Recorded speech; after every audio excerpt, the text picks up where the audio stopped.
خاص طور پر وہ لڑکیاں جو محبت کو مقدس گائے سمجھا کرتی تھیں۔ ناراض ہونے والوں میں میری فرینڈ بھی شامل ہوتی تھی، کیونکہ بعض دفعہ انہیں لگتا تھا کہ میں ان کے کردار پر انگلی اٹھا رہی ہوں، حالانکہ ایسا نہیں تھا۔ میں تو صرف اپنی رائے کا اظہار کرتی ہوں، وہ بھی تب جب مجھے ایسا کرنے کے لیے کہا جاتا ہے۔ اس کے بعد جو ہے کچھ اس طرح سے ایک اگلی بات جو ہے وہ ابھی آئے گی۔ اتنے سالوں بعد تمہاری بیٹی کو دیکھا تو دل خوش ہو گیا۔ میں آنٹی صفیہ کی بات پر چائے سرو کرتے ہوئے بے اختیار مسکرائی۔ وہ امی کی بہت اچھی دوست تھیں اور کئی سالوں کے بعد ہمارے گھر آئی تھیں۔ ماشاءاللہ، بہت اچھی تربیت کی ہے تم نے مہر کی۔ ان کی نظریں مسلسل مجھ پر تھیں۔ میں ان نظروں میں اپنے لیے پسندیدگی پا رہی تھی۔ بس اللہ کا شکر ہے، تم بتاؤ مراد کیسا ہے؟ امی نے جواباً صفیہ آنٹی سے پوچھا۔ مراد ٹھیک ہے، تم اسے بھی ساتھ لے آتی۔ کیسے لے آتی؟ اس کے پاؤں گھر میں ٹکے تو کہیں لے کر جاؤں؟ ویسے بھی چند ہفتوں تک کینیڈا جا رہا ہے MBA کرنے، آج کل اسی کی تیاریوں میں رہتا ہے۔ وہ اپنے بیٹے کے بارے میں بتا رہی تھیں۔ MBA کرنے جا رہا ہے، ماشاءاللہ، اس کا مطلب ہے لائق ہے۔ امی نے بے اختیار مراد کو سراہا۔ ہاں، اسٹینڈرڈز میں تو ہمیشہ اچھا ہی رہا ہے، بس ذرا ویسٹرنائزڈ ہو گیا ہے۔ ٹھیک ہو جائے گا صفیہ، اس عمر میں سارے لڑکے ایسے ہی ہوتے ہیں۔ امی نے صفیہ آنٹی کو تسلی دی۔ تم مجھے یہ بتاؤ کہ اتنے سال کہاں رہی؟ اس سے پہلے کہ امی کچھ اور کہتی میں بول اٹھی۔ امی، میں کھانے کی تیاری کرتی ہوں، وقت ہو رہا ہے۔ بیٹا پہلے میرے پاس بیٹھو، صفیہ آنٹی نے کہا۔ نہیں، یہ ٹھیک کہہ رہی ہے، واقعی کھانے کا وقت ہو رہا ہے اور اسے اب کھانے کے لیے کچھ کرنا چاہیے، امی نے کہا۔ مگر سیدہ، میں کھانا نہیں کھاؤں گی، صفیہ آنٹی نے اٹھتے ہوئے کہا۔ اتنے سال بعد آئی ہو اور میں تمہیں صرف چائے پر تنخواہ دوں، یہ ناممکن ہے، امی نے کہا۔ ذرا مہر کے ہاتھ کا کھانا کھانا، پھر تمہیں اندازہ ہوگا کہ تم کافران نعمت کر رہی تھی۔ امی نے میری تعریف کی۔ آنٹی صفیہ نے بے اختیار مجھے دیکھا۔ اگر مہر کے ہاتھ کے کھانے کی بات ہے تو ٹھیک ہے، پھر میں کھانا کھا کر ہی جاؤں گی، صفیہ آنٹی نے خوش دلی سے کہا۔ میں مسکراتے ہوئے لاؤنج سے باہر آ گئی۔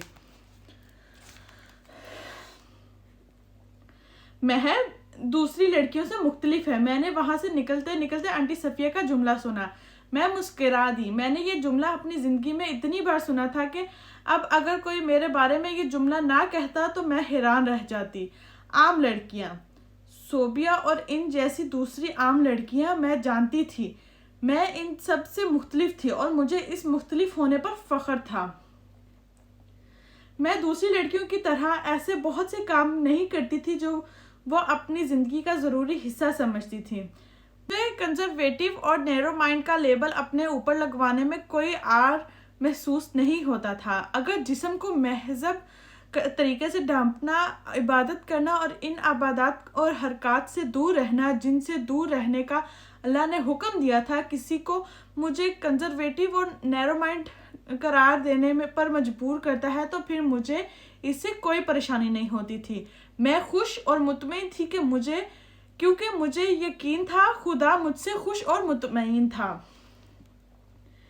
ان دنوں میری زندگی ایک سیدھی لکیر کی مانند تھی اور میری رولر کے ساتھ کھینچی گئی ایک سیدھی لکیر۔ بیچ میں کہیں کوئی کوئی خامی تھی ہی نہیں اور میرے ماں باپ کو مجھ پر فخر تھا۔ فخر ہوتا بھی کیوں نہ، میں ان کی اکلوتی اولاد تھی اور اس اکلوتی اولاد کی انہوں نے حتی المقدر اچھی تربیت کی تھی اور یہ تربیت میرے شخصیت میں نظر آتی تھی۔ اس دور میں میرے جیسی لڑکیاں کم ہوتی تھیں اور جو ہوتی تھیں وہ اپنے ماں باپ کے لیے اسی طرح قابل فخر ہوتی تھیں۔ میرے لیے تب یہ ممکن ہی نہیں تھا کہ میں کسی ایسی چیز پر یقین نہ لاتی جو میرے ماں باپ مجھ سے کہتے۔ کوئی ایسی بات نہ مانتی جو وہ چاہتے، کوئی ایسا کام کرتی جسے وہ ناپسند کرتے۔ میں ان کی ہر بات کو پتھر کی لکیر سمجھ کر مانا کرتی تھی، بلکہ شاید اس سے بھی بڑھ کر وہی کی طرح۔ میرے لیے سچ صرف وہ ہوتا تھا جو میرے والدین کی زبان سے ادا ہوتا تھا، باقی سب کچھ جھوٹ تھا۔ میرے اخلاقیات کا منبع ان کی نصیحتیں اور تعلیمات بھی تھیں۔ انہیں پتا تھا کہ میں ان کی ہر بات کو آنکھیں بند کر کے قبول کرتی ہوں، اسی لیے وہ مجھ سے بہت کچھ کہا کرتے تھے۔ میں ویسے بھی ان کی اکلوتی بیٹی تھی، وہ مجھے ہر لحاظ سے پرفیکٹ دیکھنے کے خواہش مند تھے۔ ایک آئیڈیل اولاد جو جوان کے لیے باعث افتخار ہو، سعادت مند، فرما بردار اکلوتی اولاد، اور میں ایسی ہی تھی۔ اچھائی اور برائی کا جو ترازو میرے ماں باپ نے میرے اندر نصب کیا، وہ ساری عمر ناپ تول اور جانچ پرکھ میں مصروف رہا۔ ہر بار اس کی پیمائش اور تخمینے میرے لیے ٹھیک ثابت ہوتے رہے۔ صرف ایک بار اس ترازو کے دونوں پلڑوں کا توازن خراب ہوا اور میرے لیے وہ بس ایک بار ثابت ہوئی۔ میں منہ کے بل گرنے کے بعد دوبارہ کبھی اٹھ نہیں سکی۔ میں نے اٹھنے کی کوشش بھی نہیں کی، میں جیسے آسمان سے گری تھی۔ تو دوستو، یہ تھا تیسرا باب۔ امید کرتی ہوں کہ آپ کو مزہ آیا ہوگا سننے کا۔ اگر آپ کو مزہ آیا ہے تو لائک کریں، کمنٹ کریں اور مجھے بتائیں کہ نیکسٹ آپ کیا سننا چاہتے ہیں، مجھ سے کون سی سٹوری سننا چاہتے ہیں، تو میں انشاءاللہ ضرور ریڈ کروں گی اور پوسٹ کروں گی۔ انشاءاللہ ملتے ہیں آپ نیکسٹ ویڈیو میں چوتھے باب